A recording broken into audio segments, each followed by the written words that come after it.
Alright, what's up guys? This is episode 6 of Speaking Wrestling with Elvis Arroyo. Thank you so much for downloading this week's podcast. Also, thank you very much if you check this out over on Instagram at Speaking Wrestling and on Twitter at Speaking Wrestle. Hope everybody's having a great week this week. It's been a great week if you're a wrestling fan, I'd say. We got a lot to talk about this week. A lot of stuff that's not WWE related, but we're going to get to that later on in the show. But let's get things started. Why wait? Like I said, a lot of things to cover, and we're going to start with non-WWE stuff, and it's because we're going to be talking about AEW's Double or Nothing. Did you watch? You did. I hope so, because it was a great show. I love this show. Wait, don't think that I'm all AEW now, and I've jumped shipped, and I turned my back on the WWE, and I'm, team AEW. This is just one show, folks. It was a good show. But I am not leaving WWE. I'm still a fan of WWE. I want to be a fan of both of these two promotions. We get frustrated with WWE, but again, back to AEW. This was a good show for being their first show. There's a lot of mishaps throughout the show, but again, like I said, it's your first show. I'm not gonna go so hard on them because I do want to give them the benefit of the doubt. Not to be nice, because it was a good show overall. When you look back at a show like this, there was a lot of stuff that you got from it, and it's one of those that you want to go back and check out one more time. I know I will at some point. I'll check it out one more time. But this show was pretty much built on 3 main events closing out the show. But we'll get to those. But I also want to talk about the undercard because there was so much talent on this undercard that.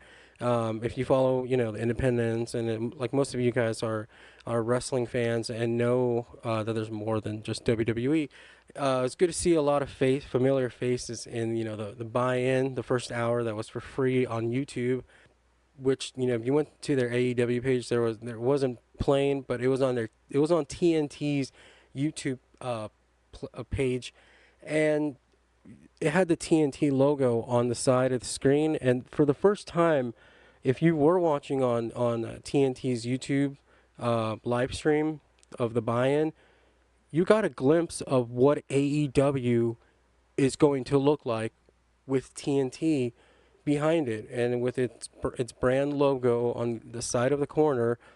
It looked like I was watching AEW on TNT television, which was great. Again, a lot of familiar faces in this. MJF. It was good to see Brian Pillman Jr. in this. I saw Jimmy Havoc in here, Tommy Dreamer, of course. And then there's a lot of new people that I've never seen, never heard of. But it was good to see them. I forget his name, but the guy with the baby oil all over him, and he was just slithering out everyone.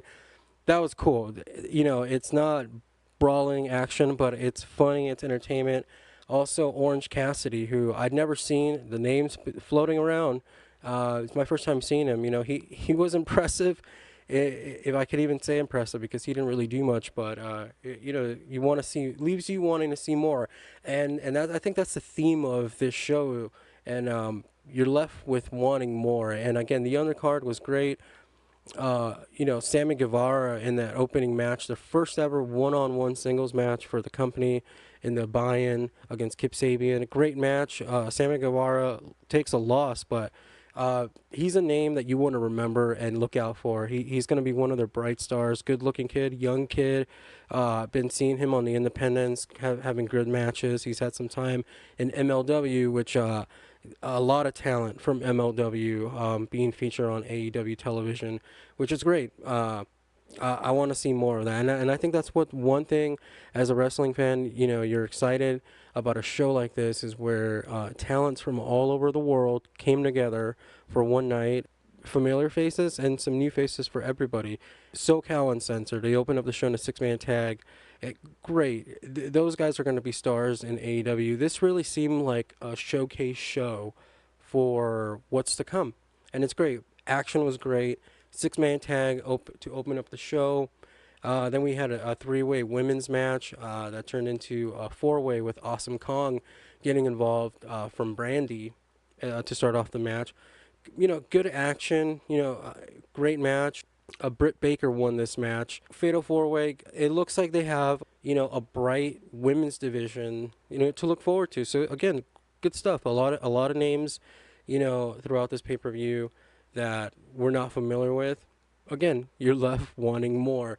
Good stuff. There was that 6 woman Japanese, and it's hard to remember all these names and faces, people, but it was a great match. You know which match I'm talking about. Again, different style being presented, even though it's different and it's your first time watching something like this. Again, you're not left with the feeling of like, oh, I'm not really into this.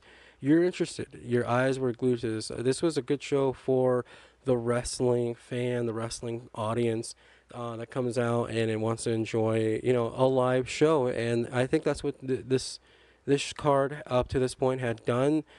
They worked the audience in, and it led to the 3 matches that closed out this pay-per-view, and one of them being the Cody and Dustin match, which was perfectly set right in the middle of the show, kept the fans going. Oh, one more thing. Oh yeah, I saw the Best Friends against Angelico and Jack Evans.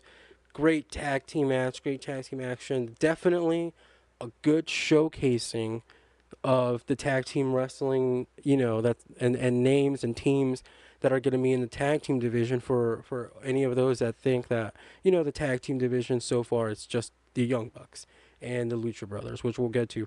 But no, there's more tag teams to look forward to, and I think the teaming of Best Friends with Chucky T and Trent Beretta, great action from those guys. And then a new tag team. We saw the Smash Brothers at the end come in and do the post match beatdown. No clue who these guys were, but again, once AEW gets on television, you might be familiar with some of these faces because you're gonna go back to, hey, those are those guys from Double or Nothing. I remember them. I like them. Hey, I'm familiar with them. Great way to showcase talent. That undercard, again, like I said, this show was built on the last 3 matches, but the undercard was great. The comparisons to WCW are all over the place, and WCW's undercard was great. AEW's undercard looks great after just one night. Moving on to the Dustin Cody match. Look, this match was one that you had mixed emotions going in. You didn't know if this was going to be just all out WWE style match in a WWE in an AEW setting. Is this going to be just more of a smoke and mirrors match? With a lot of weapons, stuff like that. What type of match was going to be? And it turned out to be the type of match that you would expect, to close out a show. This was definitely a match. It was a dusty match. It was a if this match could have gone for another hour, for half hour. It went on for about 20 plus minutes. They could have gone an hour. They could have gone to a Broadway, and this match could have closed out the show. This was a match that you definitely want to go back to. Dustin, in an interview right after on the media scrum, he said this is his most proudest moment. If he can close out his career, this is the night that he would do it. Very proud of this match, and you can tell the emotion in the building, the setting was perfect for these two brothers to finally have the match that they knew they could always have. Was amazing. It's one of my favorite matches, and Dustin said it also in his interview. He said, he did it, and he hoped that this helps AEW. And man, first AEW show. This is a match that you're gonna want to point back to and look back. This is a match for Dustin's career. This is a match in Cody's career that you look back at. This is a match definitely that's going to help Cody, in his legacy going forward for having a match like this. This does nothing but so much good for the company, because having a match like this, that again, this is one of those that you're going to want to go back and watch because you're a fan of the type of match that they had. You're a fan of the wrestling. that you were in, and you were a fan of the atmosphere that the crowd brought to it. And I think that's what really made this match so special, was the atmosphere and the emotion that they drew from the audience. Great match. One of my favorites. It was bloody, yes. I am not a fan of blood. I'm not fond of bleeding. I get a little queasy. I look away. But I didn't, for some reason, I didn't look so much away. And how could you? Despite the blood, it was the story that you couldn't miss. You couldn't miss every move that was hit. You didn't. It wasn't the move, the impact of the maneuver that you were drawn to. You were drawn to what is the emotion on the face of Cody, on the face of Dustin, after every near pinfall, after every maneuver, after every blow that they give to each other. What is the emotion that they are going through? That's what drew you in. That's what drew me in. Match of the night. No disrespect to all the other matches, and we still got two left, and they were barn burners. But this match was match of the night. Again, like I mentioned, this is one that you're gonna want to go back and check out. If there's anything that you're gonna check out this weekend besides another show this weekend, yes, more wrestling, go back and check out Dustin Rhodes versus Cody at Double or Nothing. It's a good match. Next match, Lucha Brothers against Young Bucks. Great match. Two of the most premier tag teams in the world. Young Bucks, we all know who they are. We've seen them. I'm not so big on Young Bucks. I'm not a fan. I respect their work. Lucha Brothers, I'm familiar with them because you see them on Impact. I've seen them on MLW. They're just known for travel all over the world. Great stuff. Great match. I like this match a lot. Young Bucks get the win. It felt like that was kind of the theme of the show. The VPs getting some wins. But then we got to the main event, and that was a whole nother story. And Chris Jericho, I want to talk a little bit briefly about Chris Jericho and just comment on the stature of the career that he's having. And for him to be, 49 years old at this point, to be in there working with top talent of today's generation, and you got to think about what generations he's been a part of, to be in this prime, to be in the main event in the spot was great. Jericho getting this treatment from AEW is, it's class. It's class. It really is, because he is a living legend, despite the fact that he's still at his prime, and no signs of giving up anytime soon. But Chris is having some of the best matches, some of the best promos, some of the best charisma that he's showing through the camera right now. I enjoyed this match. The entrance, Chris Jericho's, was great, having all the different Jerichos throughout the past, but then him revealing the Chris Jericho of today, evil Jericho. I loved it. Kenny Omega. Look, I'm not a big fan and so high on a lot of these. I think AEW is going to really open me up to Kenny Omega. It's not the first time I've seen his matches. I've seen, all his top matches with Okada and the Jerichos. And I saw the one he had with Trent Beretta.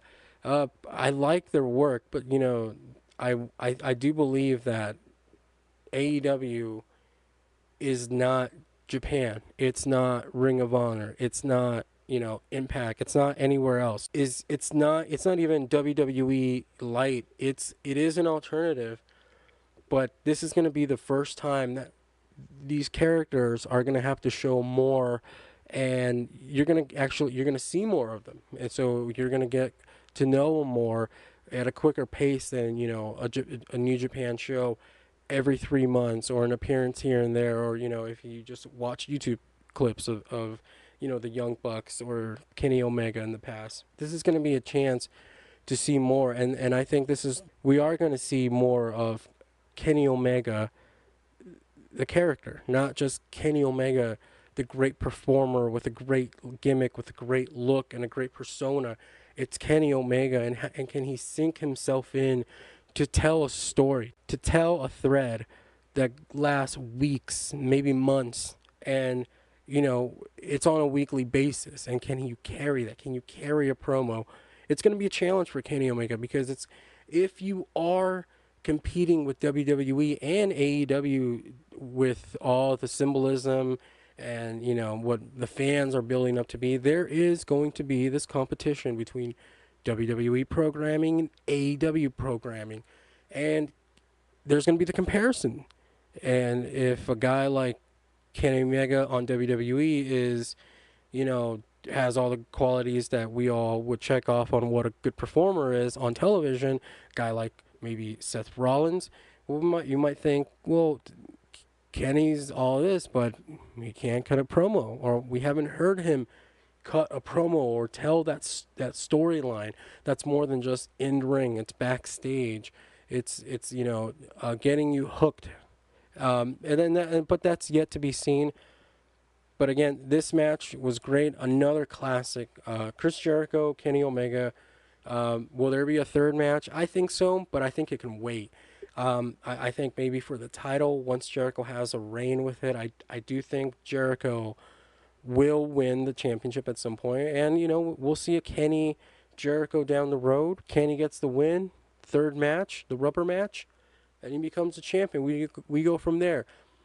It'd be interesting, and that's what's good about AEW after the show, and after the great match that we saw from Chris and Kenny, which was brutal. Again, another one that you need to go back and watch. Like I said, the three last matches on this show were phenomenal. They were barn burners, perfect. Go back and watch any of them. Dustin, Cody for sure. We saw what we all thought, or were hoping. And when it was all said and done, it closed the show the way it should have been closed. The surprise of Jon Moxley making his debut in AEW television and ambushing Chris Jericho and nailing Kenny Omega on the stage with the dirty deeds, and then an FU, the symbolism that this is a war between the two promotions of WWE and AEW, and Jon Moxley fired the first shot to start this new battle between these two mega promotions in the modern era that we're living in. Phenomenal show. What a way to end.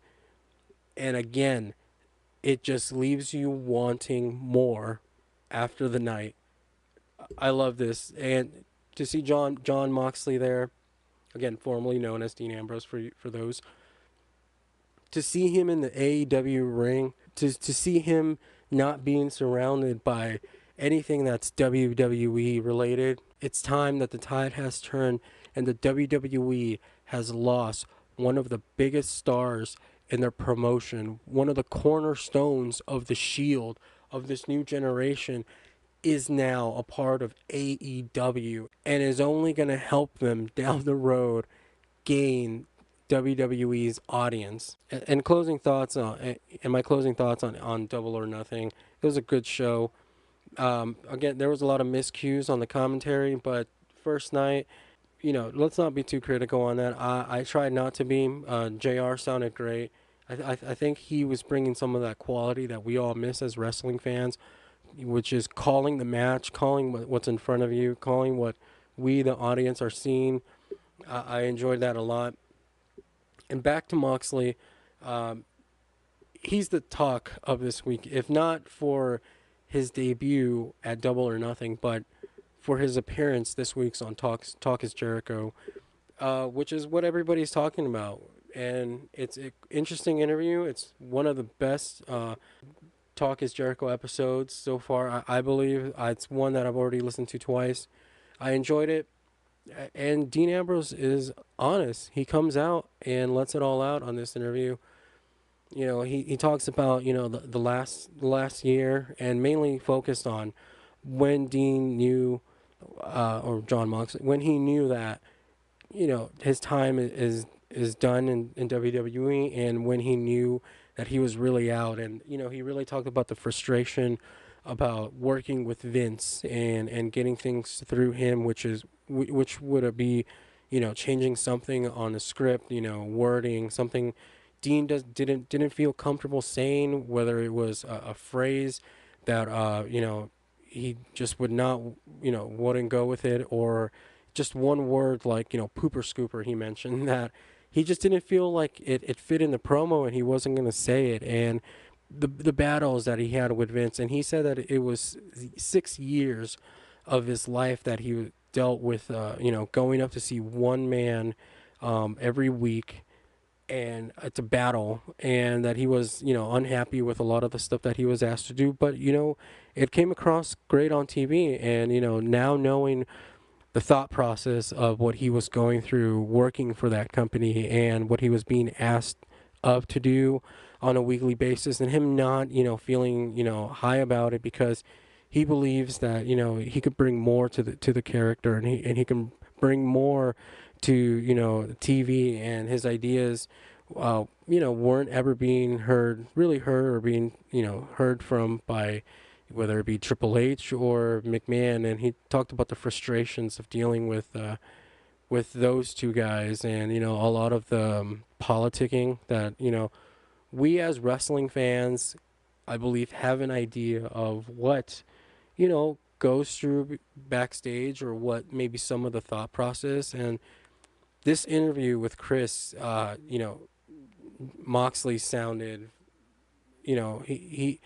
he validated all those thoughts that many of us, think about what goes on backstage, and or what we hear on other podcasts, or what we read on wrestling sites about, frustrations, or Vince's planning, or way of thinking, and talent backstage. How is, about how is morale backstage with the talent, and with the writing staff, and it's all true. It turns out to be all true. And what does this mean for Ambrose?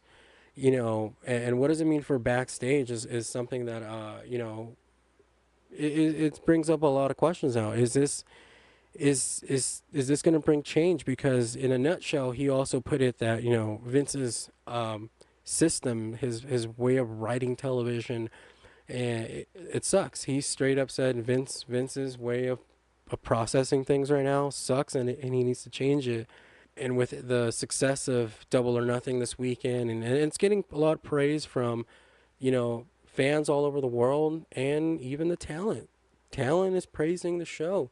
Talent is welcoming change. They're welcoming the fact that there's another brand that might stir up some things, might make the company change their ways. And if that's the way that the wrestling audience is going to conform to, and AEW is something that's here to stay, that maybe the WWE will go in that direction. Who knows? You got to change with the times.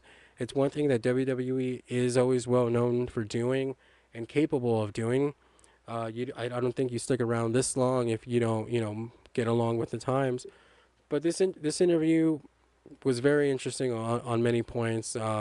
Dean Ambrose in AEW. What does this mean for them, besides what it doesn't mean for WWE anymore and their loss? It's what does AEW get out of this? And again, look, AEW getting Dean Ambrose, Jon Moxley, is the most perfect pick that you can get. If there's any talent, you wanted a guy like Moxley on your roster. And why? Because, like I said, he is a cornerstone of this new generation of wrestling fans. And he's one of the top guys. I mean, he's a guy was branded all over the place by the WWE. His face was all over. He was treated as one of the top guys because he's a member of the Shield, and he's now in AEW. It's going to bring a lot of eyes, and it's going to bring a lot of interest to AEW, especially those fans that do wonder where Dean Ambrose went, being that WWE did in fact promote his exit all the way to the very last day. And they're going to be thinking, and with social media out like these days, it's also it's also a whole nother time, and word gets out quick. I mean, someone that didn't know what AEW is might be scrolling through their phone one day and see a picture of Dean Ambrose, but he's somewhere else, and they're going to be thinking, well, what's that? You're going to be flipping through the channels, and boom, there's WWE guys on TV mixed in with other guys doing amazing things, you're going to get glued to that. You're going to want more of it. And again, that was a theme of AEW's Double or Nothing. And with Dean Ambrose, it's what Chris said. Chris Jericho's mentioned on on his podcast that he's building these bridges, for wrestling fans. Him going to New Japan, well, that's going to make some WWE fans, some wrestling fans, take a look at New Japan because Chris is over there. Chris goes anywhere, he's going to build a bridge. A guy like Ambrose, who is WWE all the way up to this point, going over to somewhere like AEW, well, it's going to make wrestling fans, Shield fans, Dean Ambrose fans want to look over there and go and see what's going on in AEW. And I think that's the main factor of why signing a guy like Jon Moxley to AEW is the most perfect pick to get this company going. I'm thrilled to see his character because, he, like he mentioned on his interview, he feels free. He is free for the first time in a long time, and you can definitely hear it. You can hear it. You can hear it in his tone.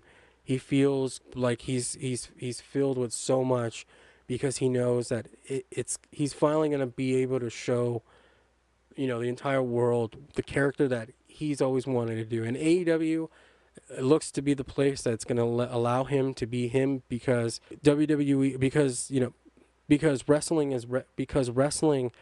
is ready and in need of somebody like a Jon Moxley character. I'm excited for AEW. Show is awesome. And what does this mean for WWE?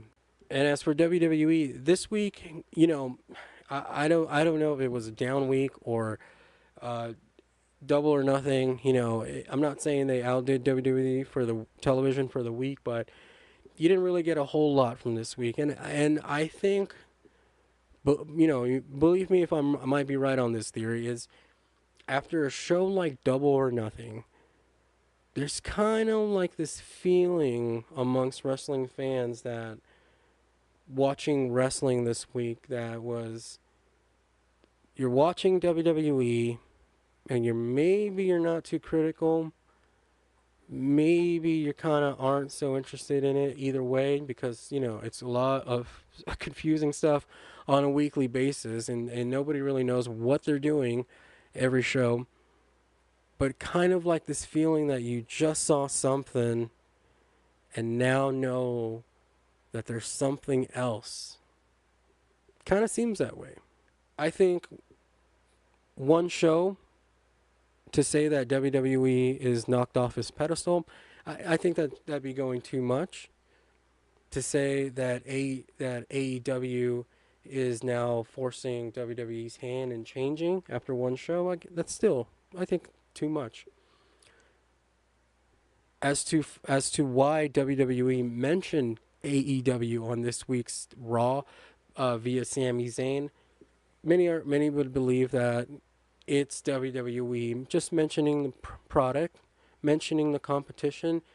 I personally took it as WWE telling AEW, "Hey, we know who you are." And others like Vince Russo are thinking that AEW is in bed with the WWE. Now that is really, really far-fetched way of thinking. And I can see why he might believe that AEW and the WWE are working together because controversy creates cash. Thank you, Eric Bischoff. But again, I clearly just think that it was WWE letting AEW know that we saw what you did. And like I said, this week, not a whole lot. We got a Monday Night Raw Fatal 4-Way. Baron Corbin going to be challenging Seth Rollins at Super Showdown. Again, that's something that, we might draw interest in a week. It's not something to talk about. Kofi and Seth Rollins, again, going after Brock Lesnar. Brock this week with the Brock party and his boombox. Again, this is what I said earlier in my first few podcasts. WWE has a way of taking something that does so well one week and then doing it again the next week, but just adding on to it and, adding too much, and it's done. I think, they're trying to get, I think they're still living off that Brock Lesnar gif from last week of him just, with his boombox and the Money in the Bank briefcase. And now they're just, playing off of the success of that and it going so viral. Again, we got a good Seth Rollins and Sami Zayn match to close the show. But again, Cesaro and Ricochet, actually, they stole the show. But you can't hang yourself on one match for a 3 hour show. You know what I mean?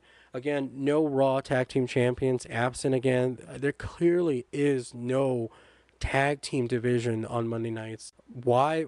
I mean, they're partying, they're having parties and block parties like they did this past week. Again, not a good showcase of talent and timing. Again, everybody that if you watch Raw, there was really no action for the first hour, and then so many video packages, and you wonder about the talent that's not being used that they could be showcasing on 3 hours, but yet they don't. Why? Again, it's it's their booking. No, there's no argument there. We know what it is. A clusterfuck of shit every week. Smackdown again, didn't get so much. Now with wild card rules, I think now we're getting the gist of it. That it doesn't matter when you tune in on Monday. You're just gonna get used to seeing Kofi. You're gonna see SmackDown superstars. You're gonna see Shane. You're gonna see Roman. You're gonna see them all over Raw and SmackDown, just like we saw them this week. Is it good for television? I mean, too much Roman. That could be a thing. He's now getting involved in the whole 24/7 title. It's a great match, a great concept. I get it.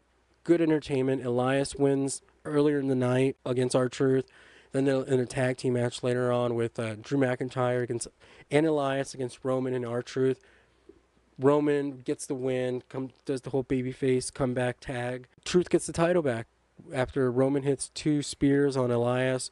1, 2, 3. He's the 24/7 champion again after the rules were suspended, for most part of the night until the bell rang after the match. Good way to close the show. 24/7 title. I like the way it's being used. It's a comedy act, but it's already being featured, in a storyline with Shane and Roman Reigns. The mixture of storylines all over the show and not showcasing more of your talent, which again, like I spoke about AEW, there was so much talent that was being showcased in just one night, and all within about 3.5 hour, 4 hours show. WWE has 5 hours of weekly television, and you don't see everybody, and that's the most frustrating thing with the booking. It's definitely not in Ambrose's case. He was being featured, every single week. And he was just not liking what he was being told and the scripts that he was being handed and the character that he was portrayed or asked to be portraying. But in this case, there's talent that is not even booked. They're at the arena and you just don't see them on a weekly basis, or they're just settled in on being stand-ins in the back, not really being anything. And again, that's the frustration with the booking. Like I mentioned, tag titles not being featured and titles not being showcased. And then this build up to Super Showdown, it's just you have more storylines, thrown into what is already a mess. And that's WWE's booking. And this week was an interesting week. It really was. And the fact that there's a show like Double or Nothing on Saturday night, and then we go back to WWE television. Again, it's like that feeling in the air of as if, like, let's say you went to such an amazing show like that. You went to a concert. You had a great weekend, and come that dreaded Monday. And in this case, it turns out great because Monday Night Raw is on Mondays. So now it's that dreadful Monday of back to work, back to the same stuff every week, back to, not the life that you're, that's so much fun than the weekend that you just had. And I think that's kind of the feeling this week with WWE. Again, was WWE shows this week horrible. No, I think we've seen worse in the past few weeks. But you didn't get enough from it. At least in my case, I thought these were just shows just to get by. Now, is WWE in the hot seat for what I just said about what a wrestling fan thinks now after seeing and experiencing Double or Nothing? Not yet. And that's why I think it was business as usual for WWE. I believe that if you tuned in to Monday night and we saw a completely different show than what we are used to seeing on a weekly basis from WWE, coming off Double or Nothing, and it clearly shows that, WWE made some changes because of the AEW show, that would indicate to most fans that, wow, after one show, WWE, it didn't take WWE that long to change their shit. It's business as usual for WWE. I think if we are to draw a comparison or assume that WWE Raw or SmackDown was going to be, a show to react to Double or Nothing, I don't think so, because I think they have an audience that tunes in every week. And they have the network that they could produce the same show on a weekly basis. I think if you're looking for maybe a reaction to Double or Nothing, NXT 25 this weekend. That's the show that I think you will see more of a reaction to Double or Nothing, because that's Triple H's show. And again, the symbolisms that we saw at Double or Nothing with Cody and shots at WWE in post interviews, that's where Triple H is going to be more on hand. And also not just the symbolism and not just the jabs and not just this battle that it's Cody's company against Triple H's company or brand. AEW is the future of wrestling. If that sounds familiar, it's NXT. NXT is the future. NXT is modern wrestling for today's modern era, and that's where you want to see. That's another thing that I had in my mind while watching Double or Nothing. I was thinking, how is this going to compare to next week's TakeOver? Because that's the show that I think the style of wrestling is comparable. WWE and AEW, it's two different shows. It's an alternative. It definitely is, because if you're going to compare the two programs, it is. NXT, AEW, I think that right there is where the comparison should be made. Will NXT at some point go to 2 hours? Maybe. Is the real battle between NXT and AEW? I think that's a twist in this. NXT is competition to AEW right now. All right, guys, that's going to do it for this week. But before we get out of here, time for MVPs and floppers of the week. My MVPs, most valuable performer of the week, I'm going to give it to Dustin Rhodes. Dustin Rhodes, man, what a match. Talked about it during the show. I'm going to watch it again. I definitely would recommend for everybody to check that match out. And another performer of the week, Jon Moxley. I mean, his debut and his appearance on Talk is Jericho this week was amazing. I loved it. And for WWE, I got to get one WWE guy. My performer of the week for WWE is R-Truth, man. This guy's amazing.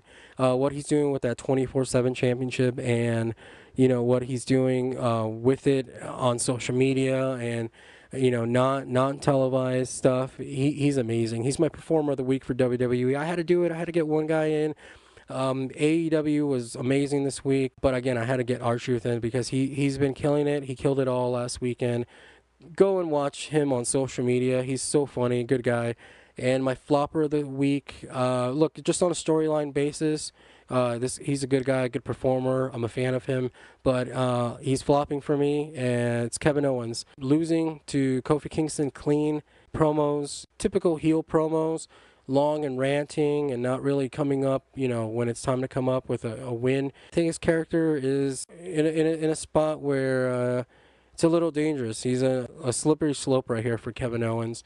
And he's just my flopper of the week. Again, storyline, not necessarily the character.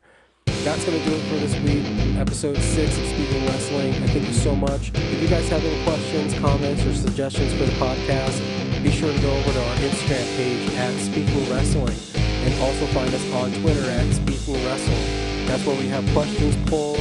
Every post that you see, be sure to leave a comment and be featured on the podcast. All right, and that's going to do it for me, guys. Have a good weekend. Enjoy NXT 25, and I'm out.